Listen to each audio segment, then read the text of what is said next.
All right, Rich Van Tassel here with you. Today's Monday, February 1st, 2016. I got a little flash alert for you. Seeing something here that says Calvin Johnson is played his last game. He is set to retire. What I'm reading is he informed his family during the season and then told the coach of the Lions, Jim Caldwell, after the season ended, like the day after that would be it. Now, it hasn't been confirmed as far as Calvin Johnson confirming it was his last season, but it's what sources have said, and they've gone on record and they've published the story. So you gotta take it with considerable consideration for this. Gonna go two ways with this one. First, a real shame with Calvin Johnson, a guy who's only played in two playoff games, twice been to the playoffs, 2011, 2014. Looking at his numbers here, over 700 catches, over 1,100 yards, and over 80 touchdowns. Even last year, he was very effective, 88 catches, over 1,200 yards, and 9 touchdowns. So he had a good season. It's not like he was really tailing off. He was still playing very well. He's going to be 31 when the season starts, or at the very beginning of the season. His birthday is in September, so he's certainly getting up there in age. And that's the first part of it. It's just a real shame that this guy could never really showcase his talents more. He was really wasted away there in Detroit and never got the chance to live to his true potential, because I thought this guy was one of the most dangerous players when he was coming into the draft. Now, where else we're going to go with this is being a little critical, not necessarily of Calvin Johnson directly, but there was a story yesterday about Mike Martz. For those of you who don't remember who Mike Martz is, he's a guy who used to be head coach in the NFL. He was also the offensive coordinator for that St. Louis Rams team that won the Super Bowl in 1999, the greatest show on turf. And he was saying that it was ridiculous. I don't remember what the exact word was, but I believe it was totally ridiculous or something along those lines, that Terrell Owens was a Hall of Fame nominee, and a guy like Isaac Bruce or Torrey Holt were not. Two guys that he coached, Mike Martz is, in Bruce and Holt. Now, people like to make now Mike Martz wasn't necessarily all over Terrell Owens as far as his attitude, his demeanor, all these, the cancer he was. As Skip Bayless on ESPN First Take would call him the team obliterator. But looking at comments and things, that's what people say, and that's really the only way, even if you're going to imply for a half a second that Terrell Owens is not a Hall of Famer, that's the only thing you can go with as far as his demeanor and things like that. Because if you look at the guy's numbers, they're absolutely just staggering. Going to bring them up now. This is just for Terrell Owens' career. Over 1,000 catches, over 1,500 yards, and over 150 touchdowns. He's great. He's spectacular. He was dominant.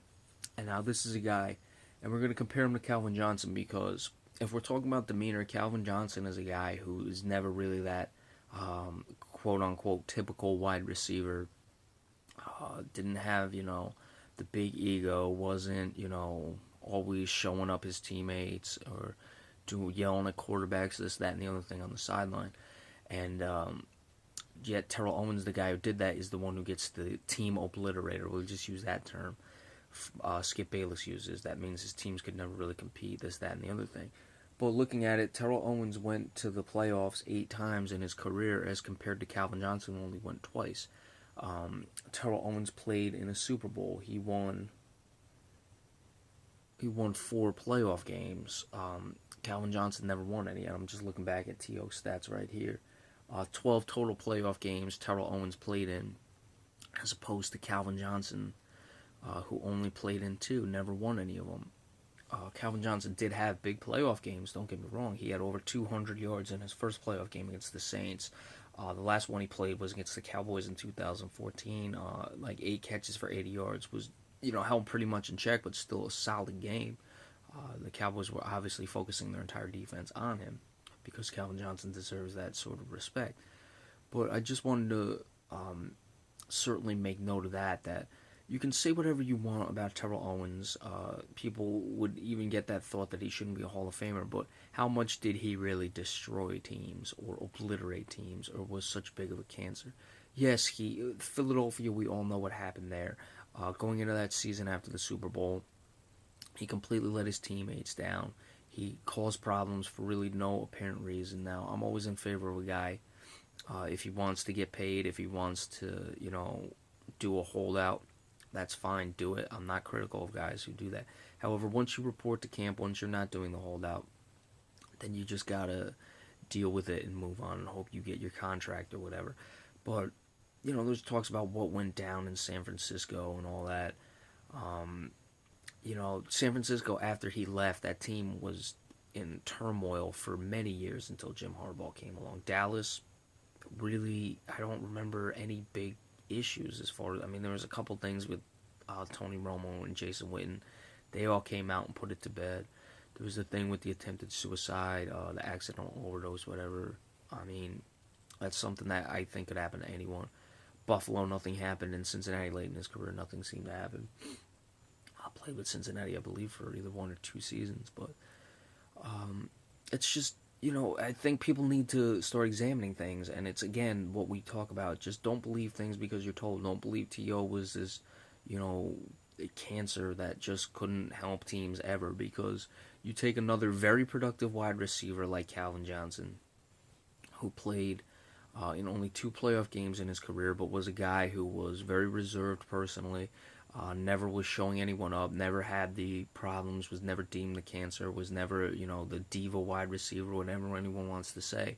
And this guy only went to the playoffs twice in his career. And Calvin Johnson played with a pretty good quarterback in Matt Stafford. Does Matt Stafford turn the ball over? Yes. Is he, as great as a number 1 pick as some other guys, John Elways, the Troy Aikmans, that these guys will ever be? A Cam Newton now, more recently? Probably not, but he's still a quality player. You remember Terrell Owens had Jeff Garcia early on in his career. Certainly made Jeff Garcia. And if we're being frank, Terrell Owens is the only reason Jason Garrett is still a head coach in the NFL. If you remember the first season, Jason Garrett was the offensive coordinator in Dallas. It was Wade Phillips' first season. They went 13-3 that year. Of course, lost to the Giants when the Giants were en route to the Super Bowl. Terrell Owens had a monster year that year. The offense looked great, and Jason Garrett was the next it thing. Jason Garrett has done nothing since then. So, what is the wake exactly in Terrell Owens' path? You can point to the Philadelphia in that Philadelphia season, and that's about it. I can point to a lot of things Terrell Owens did well, and a lot of people he made better, and a lot of teams he made very competitive. So, I wanted to make note of that.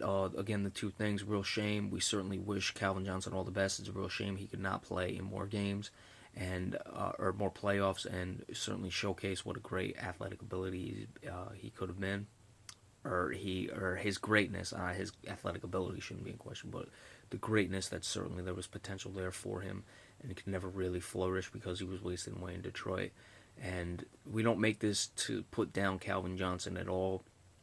We just wanted to draw comparisons to how you need to look at a guy like a Calvin Johnson compared to a Terrell Owens, and maybe this will actually shed some light on Terrell Owens' behalf, that he never really was as bad of a guy as people would make it seem. So that's it for now.